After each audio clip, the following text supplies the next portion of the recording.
Hey, how are you today? That's great. It's still 9 o'clock, you can tell. So this looks a little different, right? Looks very different, but the feedback from last night was that it was incredibly helpful and powerful, as well as there is a long tradition of pastors doing Q&As. Typically, they just do it by themselves, but because I want the very best for you, I brought somebody, the person that I know who knows the information best, and that is my friend Craig Hawkins. And so we'll give you a chance to get to know him a little bit as we get started. But what I want to do now is I want to pray. All right? So let's pray. Father, thank you for this church.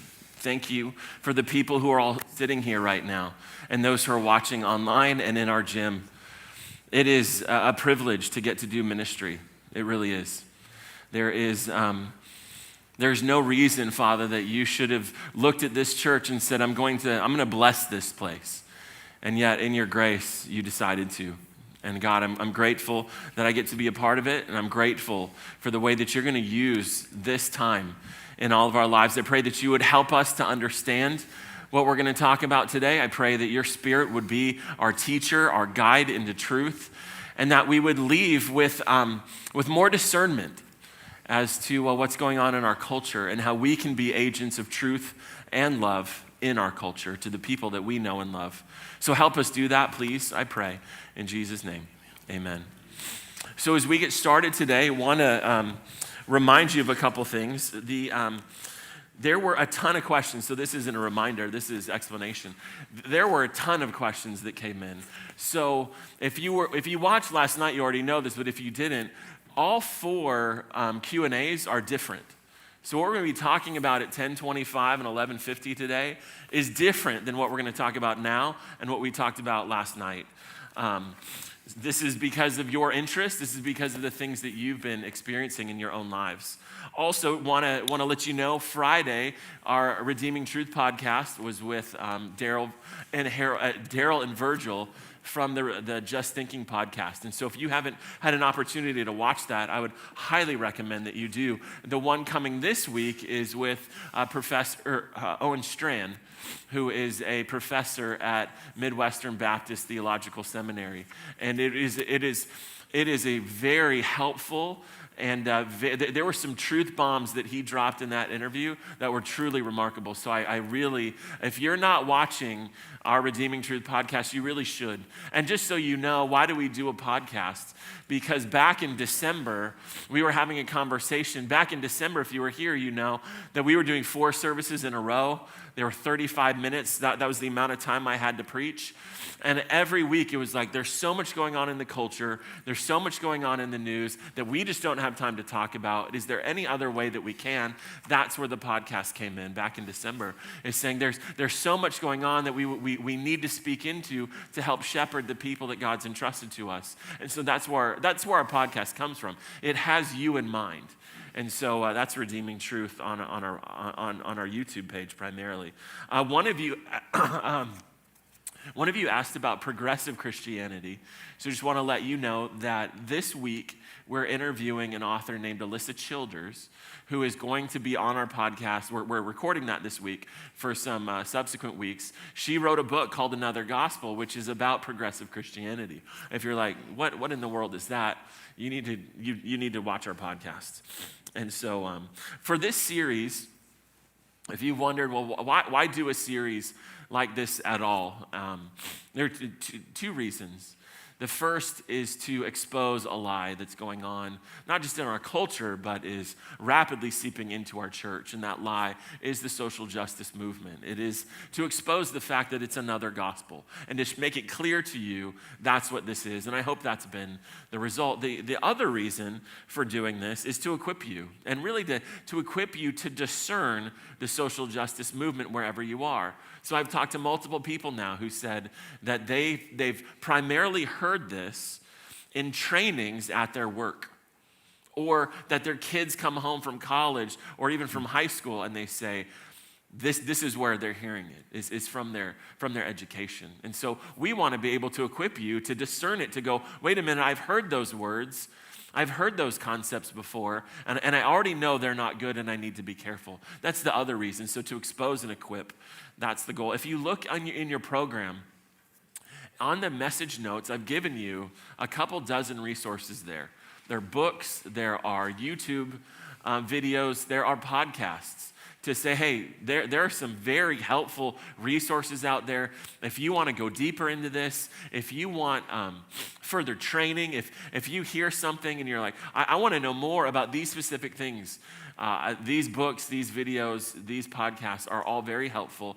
And what I did was I put little stars by the ones that I thought, if you're looking at this list and going, okay, 2 dozen, I'm not sure I'm going to get to all of these. Start with the ones that have stars by them. Start with those books, those podcasts, those videos. That'll get you started. And then if you're interested and you want to go deeper, there are others there as well. One of the books you'll see there with the star by it is called Live Not by Lies by Rob Dreher. And is it Rob or is it Ron, Craig? Ron, okay. So Ron Dreher. We're actually selling that book outside. And so if you're interested in a very helpful, but also incredibly readable book, I read it in 2 sittings, read the whole thing. And so I would highly recommend that you pick that book up out at the table. Craig's ministry is offering that today. So to get us started today, Craig, why would Craig be sitting here? Craig was a dear friend of mine because he really, in my master's program, before I went to seminary, he had the most influence on me in that whole program and helped me, I think, prepare to be a pastor who not only seeks to understand the Bible, but seeks to understand our culture and then how to bridge those 2 worlds and speak relevantly into the culture with the truths in the Bible. And so that's why he's here. I'm going to let him talk a little bit about his background. But so Craig, to get us started, what qualifies you to speak about the social justice movement? Thanks, John. Great to be here with everybody. I specialize, among other things, in human rights. I teach at a law school. I've also taught in theological colleges as well. I deal with human rights, human trafficking. I've gone all over Asia, Asia Minor, what have you. And so human rights is a very big interest of mine. I teach ethics at a graduate level, dealing with ethical issues of right or wrong from whatever the issue may be. My education is in philosophy of religion, classical history, cultural studies, theology, and apologetics. I'm a professional student. I've not only taught, my wife says we're going to make this pay for itself somehow. So I have to use some fancy words today because she's going to be checking. And she wants to know that I'm using what we've paid for. So it's cost me a lot of money. I went to school for 15 years after high school. I've been teaching grad school for 30 years. I have a lot of experience in this and passion. I'm not a person of color. So if that disqualifies me, then so be it.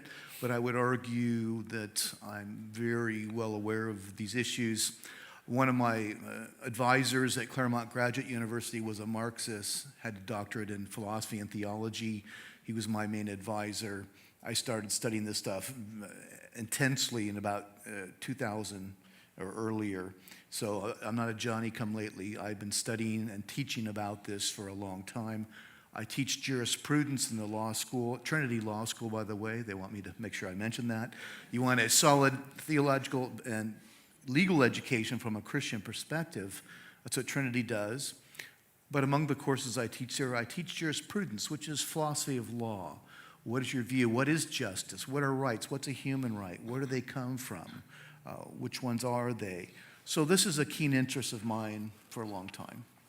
That's helpful. And so that's where I met you. Actually, I met you at Biola, but then I enrolled in Trinity so that I could learn more from you. And like I was telling you last night, it completely helped me in ways I was not even prepared for to be able to pastor now in the 21st century. So if you want to open your Bibles to Colossians chapter 2, I want to kind of ground our conversation in this passage, Colossians chapter 2. Paul is writing to a church that has been overrun by false teaching, and he is reminding them of some things in chapter 2. You can see in Chapter 2, verse 2, your hearts may be encouraged, knit together in love, reach all the riches of fullness, assurance of understanding of the knowledge of God's mystery, which is Christ. You can see chapter 2, verse 6, wants them to walk in him, rooted, built up in him, established in the faith, just as you were taught, abounding in thanksgiving. That there is this sense that we're solidified, we're established in the gospel, that we're immovable in the gospel. However, look at chapter 2, verse 4. I say this in order that no one may delude you with plausible arguments, arguments that sound legitimate. And then chapter 2, verse 8. See to it that no one takes you captive by philosophy and empty deceit, according to human tradition, according to the elemental spirits of the world, and not according to Christ. I've tried to show over the three messages in this series that these things that Paul is warning this church about is what is going on, is what is happening today in the church with the social justice movement. And so, Craig, can you kind of break this passage down for us a little bit and encourage us from it? Yeah, thanks, John. The text is bracketed by warnings and actually saying that in Christ are all the treasures of wisdom and knowledge. Everything is in him. Some people have the view, if you're a Christian, you're a country bumpkin, you're obviously not very educated, what have you. Some of the most well-educated people I know are actually Christians, 2, 3-year doctorates, what have you. But that's what we hear today. But it's in Christ. Christ is the cornerstone. Christ is the foundation, in him. And we're warned. Anybody speak German here? Sprechen Sie Deutsch? Ein bisschen? Kleine? Ein bisschen? Or 9? Does anybody know what the word Achtung means in German, Deutsch? Careful. Means attention, watch out, take care because there's a hazard. Paul uses this word, this warning, beware. It comes from blepo, which is one of the words for see. It's see. See something. See this. Observe. Don't fall asleep at the wheel. The train's coming. A car's coming in your lane. We need to wake up, be aware, and see the reality that's around us. And that's what he tells us. Beware, see things clearly. See them from Christ's perspective.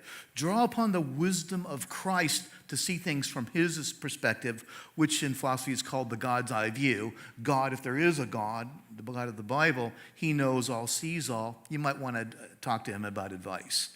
And so, but when we don't, when we're deceived by the traditions of men, by their rudimentary principles, worldly wisdom, we get deceived. And then this beautiful text ends up going back into verse 9. I love to quote this. We're told then here that hati en auto katoike panta pleroma te seotetas samotikas.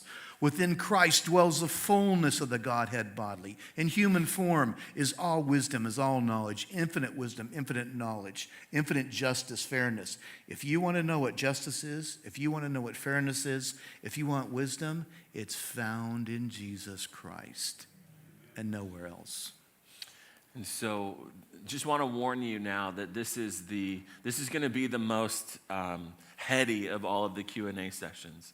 The next service is going to be common biblical arguments used to support the social justice movement. And then 11:50 is going to be all the practical questions that I got about how do we handle this in everyday life? So, Craig, from our interview that we did for our podcast, you said that there was a question that I asked you that you wanted to go a little deeper in today, which is the difference between social justice and biblical justice. So, go ahead. Yes, and so this is the most heady, so need to advise them. We do have aspirin back there for you. If you get a Charlie horse between the ears right here, we can empathize. And we try to break it down, but it does get a little heavy. But yes, justice.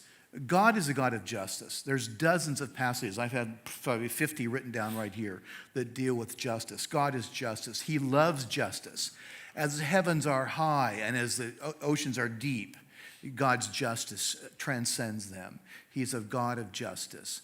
But people can use a word that's legitimate, but redefine it, misapply it. And so the contemporary social justice warriors, their view of justice is not God's view of justice. It is It is jaded. It is skewed. Is it imbalanced? Let me give you an example of this. Sometimes the definitions are difficult, but we call the denotative example helps. So let's say a lawsuit. Somebody brings a lawsuit, and let's say one person is poor, and one person is rich, well-to-do, famous. The other one, not very well known, very poor. We might be tempted to say we should decide in favor of the poor person, right? Because after all, they've probably been oppressed by people who knows what's happened to them, the luck of the draw, so to speak, humanly speaking. Things have not gone well for them. But God forbids that. For example, in Exodus 23, verses 3 and 6, God says, do not decide just in favor of the poor person. Oh yes, don't do it in favor of the rich person either. Also Leviticus 19:15. Don't decide the case on whether they're poor or whether they're wealthy. Decide it on the facts. Decide it on what's fair and right and just. We're not to be unduly biased, but even though we would be tempted to say, off the top of our head, or from our hearts we might say, decide in favor of the poor person. Give them the greater measure. God says, don't do that. That's unjust. You're perverting justice when you do that. Give the case fair due diligence. And so it is, some would say, therefore we ought to be overly accommodating or accommodating to others who've had a tough life or from a particular ethnic background. But biblically, that's not the theme. God's justice is fair. It's a standard that we can appeal to. So don't, for example, don't decide just because a person is well-to-do, is rich, or poor. That's not to matter. It is the facts of the case. What is the data? What is the evidence? What happened in the suit, civil or criminal, that's before the court? That's the basis of it. And I think that serves as an example, as a benchmark of how we're to deal with other issues. And we'll probably give a number of examples, if not in this session today. I'm going to give you a number of biblical examples. If you just take what's called the simple saying and say we should always feed the poor, we should always obey our parents, we should always obey the government, you will end up off the deep end. That is not true. These are called the quantibus omnibus. There's my education, sorry. Thanks, hon, hope you're listening. Quantibus omnibus, Latin, all things equal. It's to take everything into consideration. Children, obey your parents, yeah, in the Lord. If your parents would tell you to steal, you would know not to do that. You're not disobeying God because all his guidelines have qualifications. They have parameters. They have guardrails that tell you you've gone too far to the left, too far to the right. Stay in the center of the truth of God's concepts, such as justice. So today, the concept of social justice, I'm just saying it now, we're going to go through it in this session and the next two, is not the same as biblical justice. And so it's the difference between justice being blindfolded and justice having the blindfold up a little bit to see who is it in front of me that is being tried. I'm going to give, yes, because that's be preferential treatment.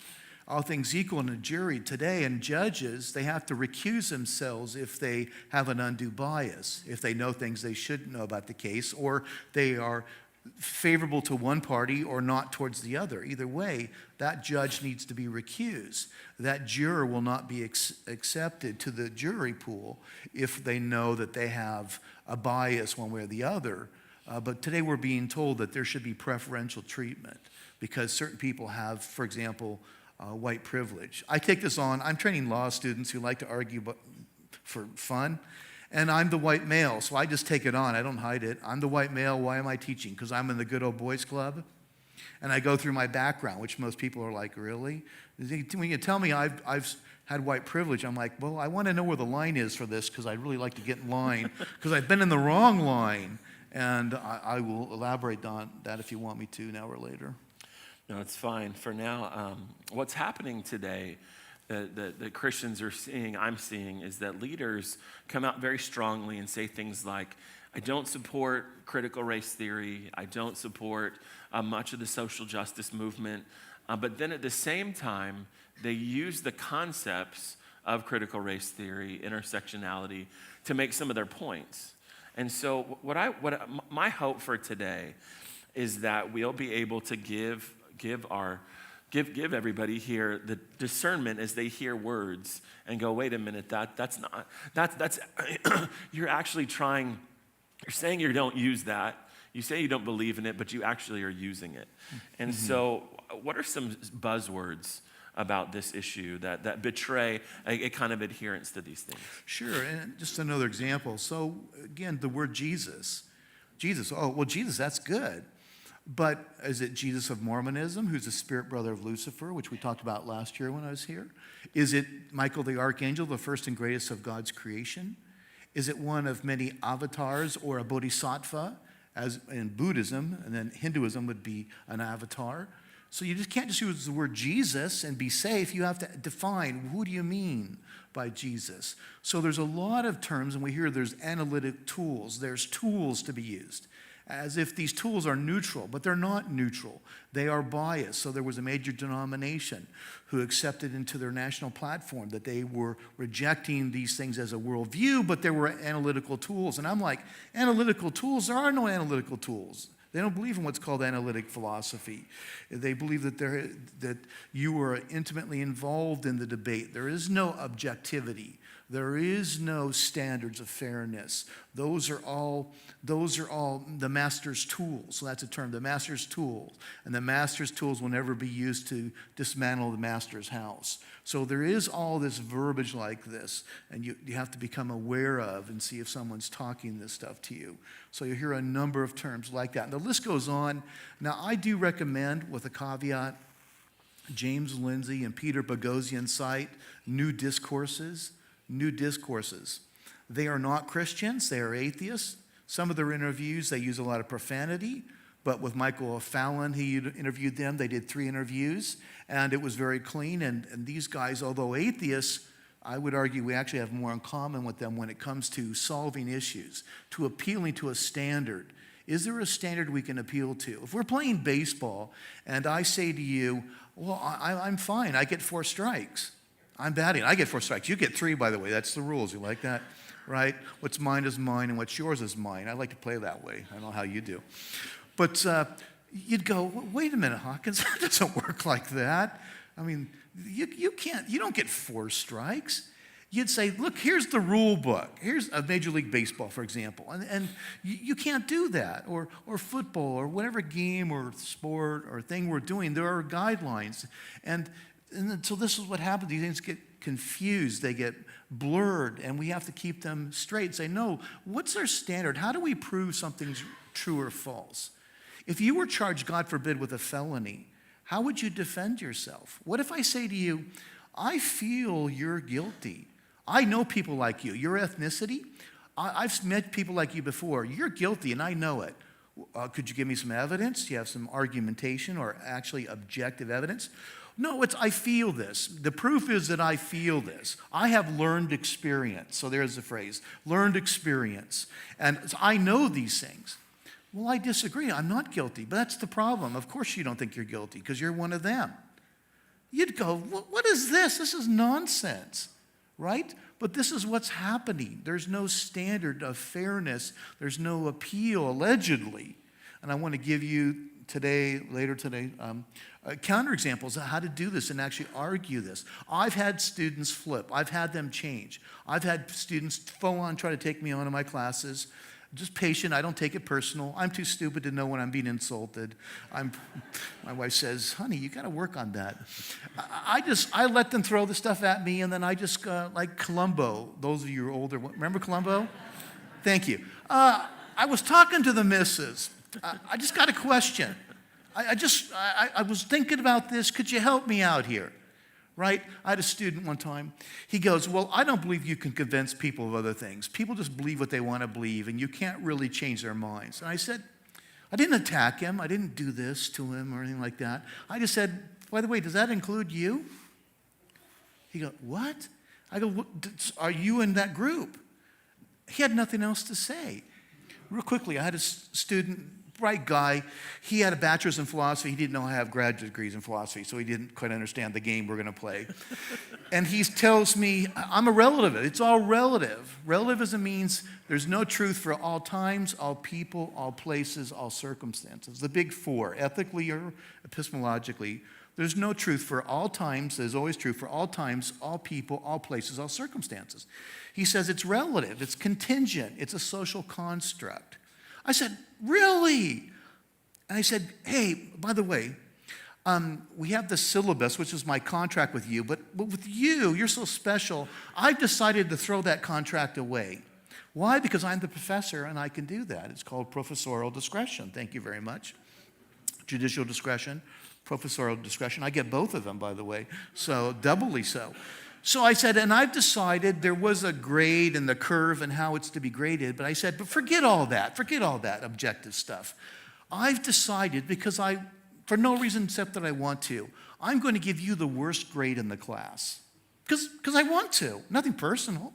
Not personal. Nothing personal against you. And I said, but let it be the case that you actually amatured the class. Amateur means you're the top student, okay? So objectively, which we got to throw out here, but you would actually get the best grade, but I've decided to give you the worst grade. And then I look at the other students. Is everybody okay with him getting the worst grade?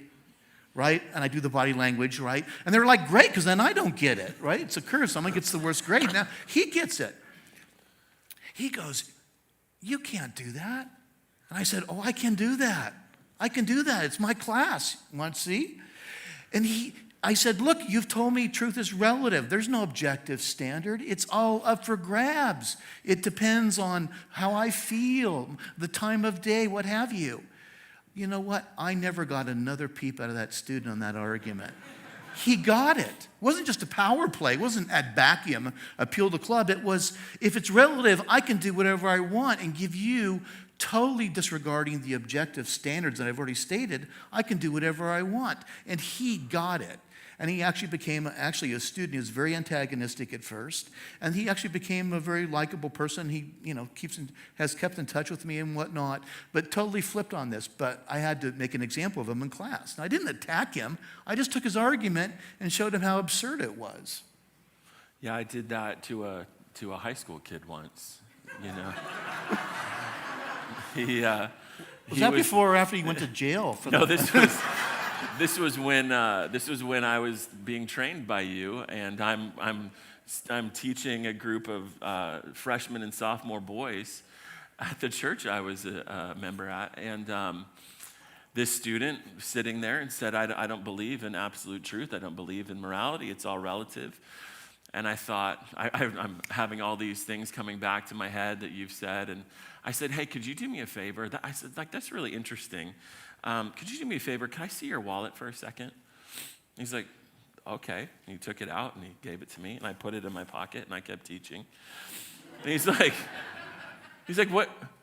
Can I have my wallet back? I said, no, that's your morality. That stealing is, are you forcing your morality on me right now?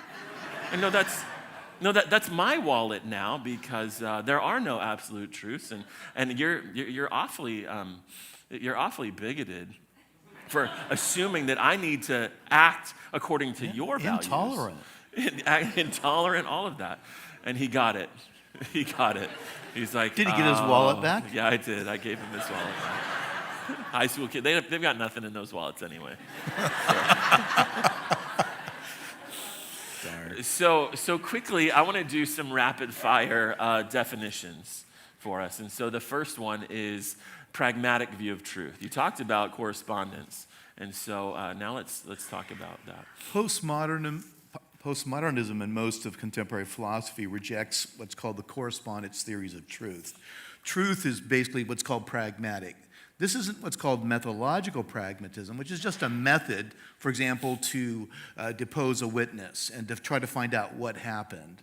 This is pragmatic view of truth. Truth is whatever works for me. If it works, it's true. So if taking students' wallets works for me and gets me money, when they have some in there, lunch money from mom or whatever, then I can do that. So all these views are built on this idea of a pragmatic view of truth. Truth is simply not objective, out there, universal. It is what works for me or for the group I'm from, my ethnic group or that I identify with. Yeah. So it's that simple. What works? And what works me may be taking your car, maybe stealing from you. I mean, it doesn't work for you, but that's your problem, right? It works for me, and that's all that matters. Moi. Thank you. Well, you see this in the constant call in our media to hypocrisy. Like someone will say something, they'll show some clip that they say the exact opposite thing. And what it is I will say and do whatever I need to do to win the argument, to get my point across, or to get my view advanced. And some people are unscrupulous, are unprincipled, but some are principled and they just really believe. Truth is what works for me. And what you have to do is show them when it doesn't work for them. But then what's wrong with the problem? What's wrong with the equation is it's wrong to say truth is simply what works for me, because you can show some things don't work for them. And that can't be the standard. Something else has to. It's called a reductio ad absurdum. You take their view and you reduce it to absurdity. I don't call them names. I don't get upset. I just let their arguments, basically it's called self-refuting. They just refute themselves. Just talk it out loud in front of them, right? Let them hear, that's what I believe. Another one is identity politics. Identity politics. Identity politics has various names. It's also called standpoint. Standpoint or identity can be epistemology. It is a view is true only from a certain perspective. That is, you identify with certain ethnic group or religion or non-religion, age, ageism, sexual preference, gender or gender fluidity. All of these things tell you what's true. So what's true for a bisexual Asian female is not true for a white male versus a white female versus maybe a homosexual Asian man. So truth is contingent. It's dependent upon these factors. All these contextual aspects decide truth. So there is no truth, allegedly. By the way, can you imagine if somebody built bridges that way? Well, in my community, this is a good bridge, but in fact, it's not, right? We would say, no, math is math, engineering is engineering, but they're going to say, no, it's true only for a given community. So science is totally misunderstood. No objective nature, no type of data, the empirical method, 7-8 step method. It is contingent, dependent upon a community. It's true for that community and not for others. So what does this sound like in everyday conversation, and how would you respond to that? Well, if I could do one more, if you don't mind. Yeah. Experientialism. I'm going to put experientialism on the table because it kind of mediates these two. Experientialism says, true is what I've experienced. If I've experienced this, if I believe it to be true, that proves it. So all the proof I need is it works for me, it's my identity, and it's what I've experienced. I'm in this community. So examples. Let me give you some counterexamples. So I have this incredible chest pain. I have this pain radiating down my arms. I go, man alive, I heard about heart attacks. This is a heart attack. They show up, I call the paramedics, they ask you, 1 to 10, how much pain are you in? I come at solid 8, man, this is bad. And they're thinking, heart attack, right? Heart attack. But in fact, you go to the doctor, go to the emergency room, they run the tests and all that, there's no enzymes in your blood, the things that happen biochemically that prove you have a heart attack. What they actually find out is that you have a hiatal hernia, which causes gas to go up under your heart and your lungs, and it hurts like mad. It feels like a heart attack. So the doctor says, well, I have good news and bad news. You have a hiatal hernia. But the good news is you didn't have a heart attack. And you go, no, I had a heart attack. Look, buddy, I'm the one who had the pain. You didn't have the pain. You didn't have the phenomenology of it. I'm the one who had the pain. I went through it. I had a heart attack. The doctor would be going, oy vey, what's up with this? And they would try to deal with you various ways. But in other words, the evidence does not substantiate you had a heart attack. You think you did, you interpret it. James Lindsay has one other example that I think is really good. He was at an airport on a plane ready to take off. They got delayed for some reason, got stuck in the plane on the tarmac. And they said it was because there was a big storm and they had to wait for some factors to change and recalculate the flight pattern. And there was some guy within hearing distance of him, real close, who was talking, and he was just started to mouth off and say, they're just trying to get money out of us. They're going to, somehow the airlines is doing this on purpose for some reason, out to get them or whatever. When in fact, Lindsay said because he had his phone with him, he was looking up the weather thing, and there actually was a giant storm through their flight path. You just couldn't see it with the naked eye right there, but there was. Now see, this guy that I'm talking about he has this he has this explanation of his experience. But I would say his experience did not match reality. So you can have an experience, but you can give an explanation of it that is simply not true, even though you've experienced. One more. You ever had the dream that you're flying or falling? Either way. I've woken up and go, oh man, Superman. No. No, and I was flat on the floor. I wasn't falling, but I felt I was falling. It's actually a thing with your autonomic nervous system switching on and off and it not catching it, and it gives you the adrenaline pump and you feel it has a sensation like you're falling, when in fact I was flat on the floor. I didn't fall. Did I have the sensation? Did I have the experience of falling? Yes. Was I falling? No. What's the point of this? I don't know. I just like to tell stories. I forgot. Oh, no, I remember. Getting older, senior moments are more prevalent. Is it people who mean well, who honestly mean well at times? Yeah, there's people who are guilty of duplicity, but there are times people mean well, but they've really misunderstood an experience. They have an explanation of it that is simply not correct. And so sometimes with critical race theory, critical theory, I would argue a number of them have explanations that are simply not true. Oh, you're prejudiced against me. I got a bad grade because of my ethnicity. We grade blind. I get a number. I have no idea who you are. How would I give you a bad grade? I don't even know who you are, right? But no, I'm positive you gave me a bad grade because of who I am, my ethnic background. And I'm like, sorry, that may have happened to you elsewhere, but that's not the case here. So you may have an experience that's based upon your identity, and it works for you, but still nonetheless is not true.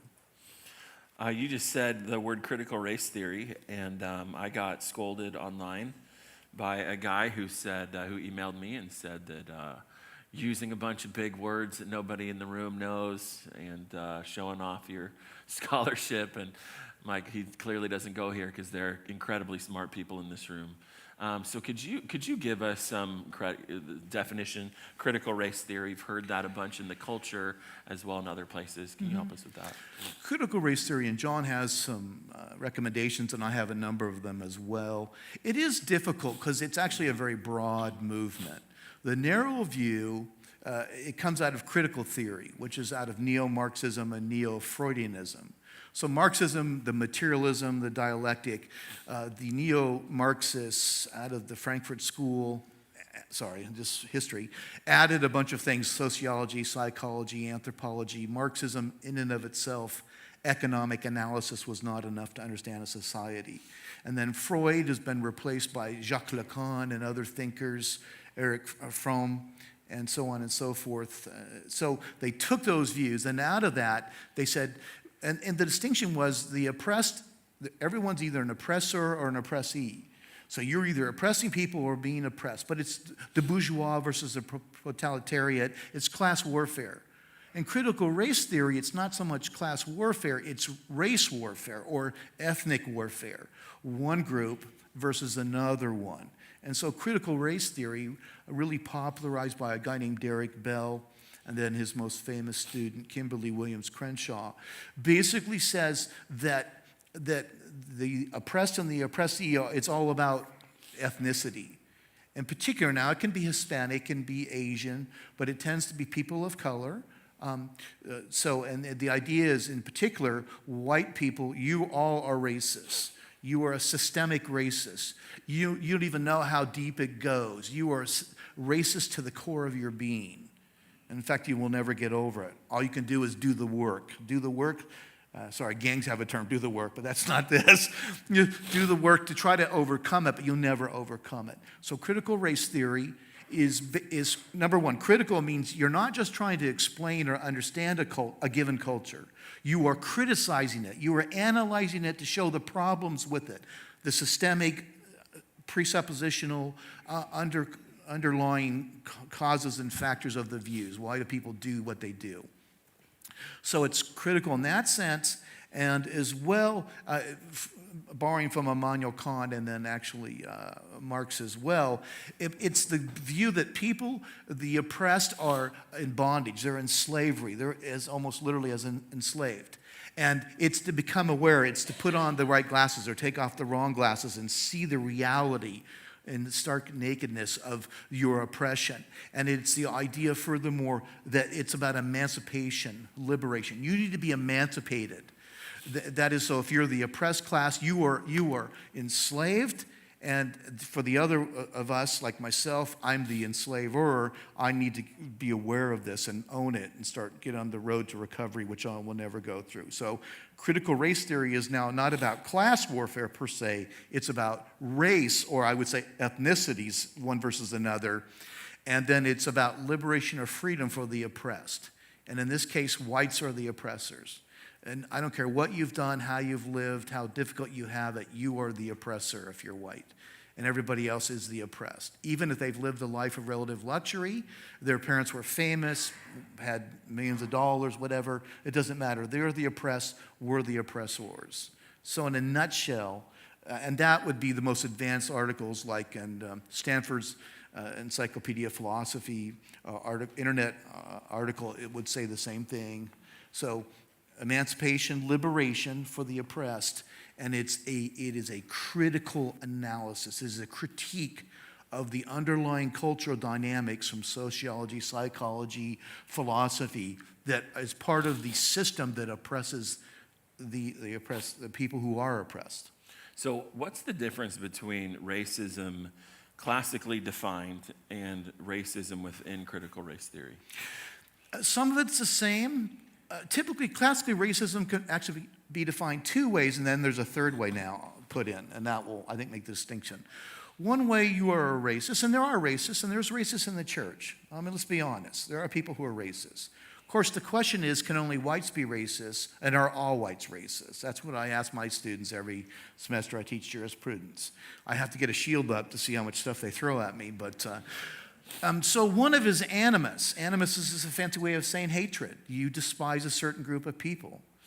For a Christian, that's unacceptable to despise anybody. But you despise a given group, and let's say in this case an ethnic group. You despise them because I would argue there's only one race. So I'm going to switch the terms. Ethnicities, there's many. So number one is animus, that hatred. Number two, you may not hate them, you just think you're superior. Your group that you come from, you hail from, you're superior to them. So they should be subservient to you and to your kind because they're inferior. But the third way, and where it's pushed now, is if you're indifferent, it said you can't be indifferent. To be indifferent is to be a racist. To not plan to be an anti-racist, basically books that say this. If you don't plan to be an anti-racist, you are a racist. So you were complicit in it. You were a part of it, even if you're indifferent. So let's say you know it goes on. You don't support it, but you don't do anything to, quote unquote, combat it. You're not out there protesting or whatever. You're a racist. And that's the third area now where it's moved into. By being indifferent, just being who you are systemically a racist. We are, the bulk of us, Christians. And coupled with capitalism, we are systemically racist to our core. So that's another phrase that's thrown around, systemic racism. What is that? You cannot not be a racist. Systemic means it goes through the whole system. It's flush all the way through. It isn't just systematized. It is everything about you. You have white privilege, for example, many of you. You say, well, I don't think I do. That's white fragility. That's proof right? That you have it. That's proof that you have it. The proof is that you deny it. You don't think you do. You go, no, I really think about that. I'm married to someone of another ethnicity. Well, you're just getting over on them. You're just trying to take advantage of them. And you're always the guilty party. You're guilty. So no matter what you say, no matter what you do, no matter how you live, you are a racist. In fact, it's like AA, you will never not be an alcoholic. As Lindsay and Bogosian say, it's always and everywhere. Always and everywhere. I'm always a racist. I will always be a racist. I cannot not be a racist. All I can do is sit down and shut up. Even if I ask questions like, can I understand this? No, that's part of your white fragility. Knock it off. Well, I want to work with you. Don't do cultural appropriations. These are the buzz terms, right? That's cultural appropriation. Knock it off, Hawkins. You're trying to use your position to say like you're one of us. Just sit down and shut up. What can you do? Nothing. Just admit it. Sometimes confess. Literally, get down on your hands and knees sometimes. People have been fired from their jobs and otherwise because they wouldn't confess, I am a racist. Now, look, I believe in confession for sins I've committed. Okay? I've got it my list of sins, but I'm pretty sure, to be honest, racism is not one of them. I got a lot of other faults. You want to talk about those? We spend, how many days do you have, right? Is this a month retreat? I've got all kinds of sins, but racism, and I've had some dialogues with people, and they're like, no, you're a racist. And I said, well, my black friends would really be surprised to hear this. That doesn't prove it. You're still a racist. And I mean, I do a radio program. It's on tonight, in fact. My 3 colleagues are all black. Of course, I'm just doing that for cultural appropriation. I'm trying to pass in a reverse sense now. I'm trying to get on their good side, take advantage of them. And so it's systemic because you are racist, even if you think you're not. No matter how much work you do, you always will be a racist. That's who you are. Even more than the Christian, than sin. By the way, other sin seems to not be sins anymore. The only sin is racism, which is horrible, which is ugly, which is despicable. But it's the only sin that seems to be worth talking about. That's funny, all that drunkenness and all these other things.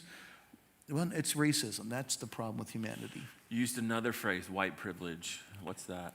The privilege that goes with being white. You don't even realize it. You have all these privileges as white. You get privileges that others don't have who are not white.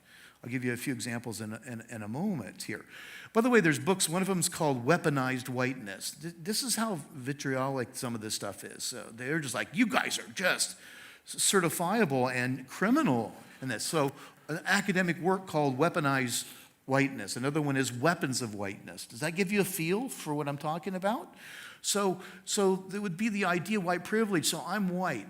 Well, I'll give you an example where I chaff at this. And of course they say, because you're a systemic racist. It's white fragility. The fact that you deny it proves that you have it. I'm like, wait a minute. The fact that I deny it proves I have it? Really? That's viciously circular reasoning. The proof is that there is no proof. No, the proof is that you claim you're not. Let me give you an example. When I doing my undergraduate work, for example, and it sounds like a bragamony, and I apologize, but I have to say it this way to get the point across. I 4-0'd all the way through, okay? I 4-0'd. I worked 2, 3, sometimes 4 jobs. My parents did not have the money. My dad was basically blue collar. They did not have the money. I think my parents paid for 1/4, I believe, of my undergrad degree. I could not get a scholarship, but I have white privilege. I had all kinds of Asian friends, other ethnicities who got scholarships. I had better grades than them. I had the same financial or graver financial needs. I could not get a scholarship to save my life. Why? Because I am the white male. I am the worst of all creatures. Now look, I can be a jerk. Don't ask my wife that. I've got my issues, but this proves I'm a racist, and I've had white privilege, so it's time to, I would call it reverse discrimination.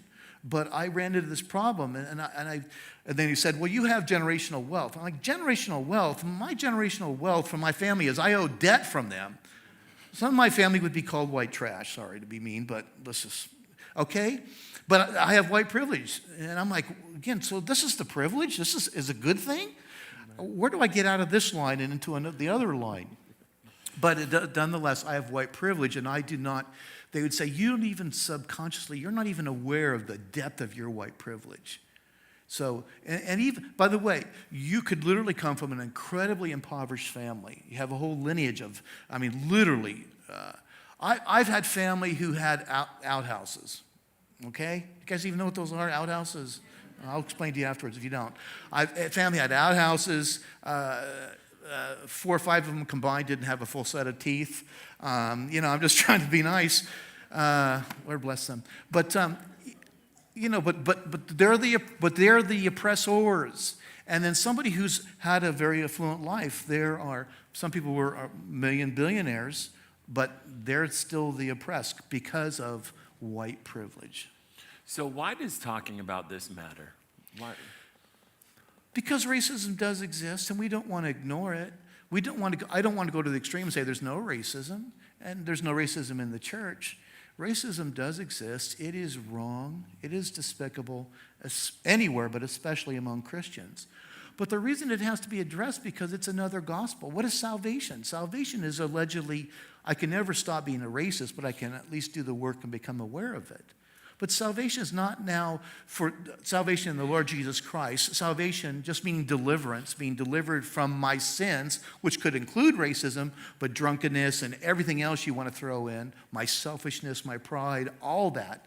Now it's only one sin, and salvation is really here and in this life, and it's really just simply stop being a racist and allegedly bring in the kingdom by equity. That is everyone having the same level. So all my students, I don't want to have inequalities. So no matter how hard they study and work at it, I'm going to give everybody a C or everybody an A, same difference, right? Because whether you go out and party or not, I don't want any inequality.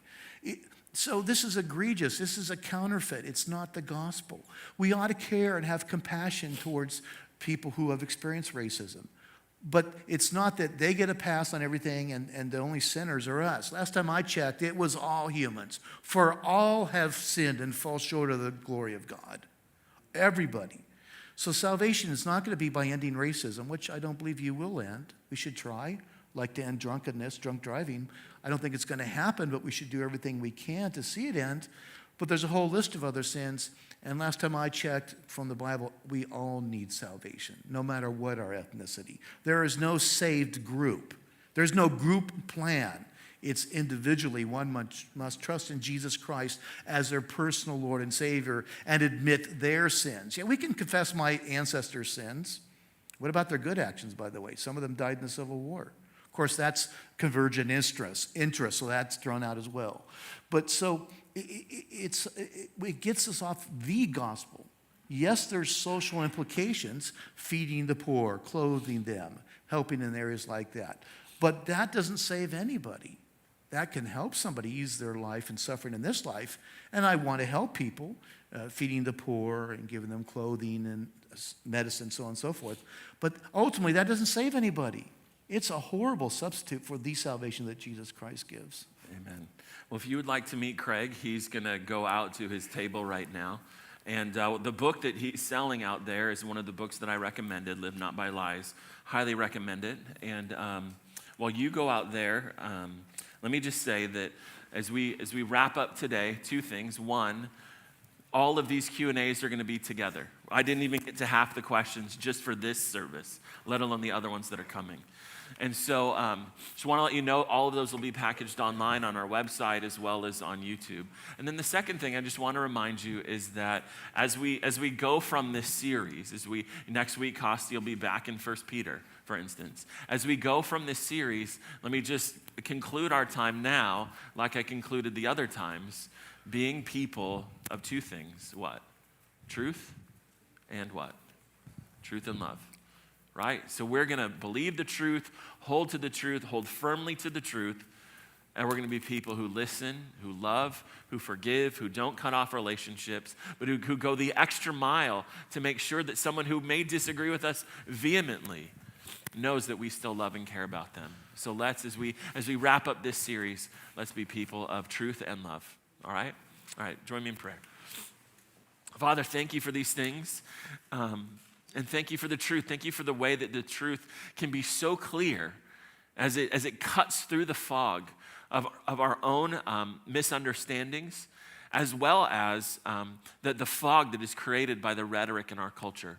Thank you for the truth and love that we just saw with Craig, and thank you for the way that you are shaping all of us to understand these things and to be agents of truth and love in our culture. We love you, Father.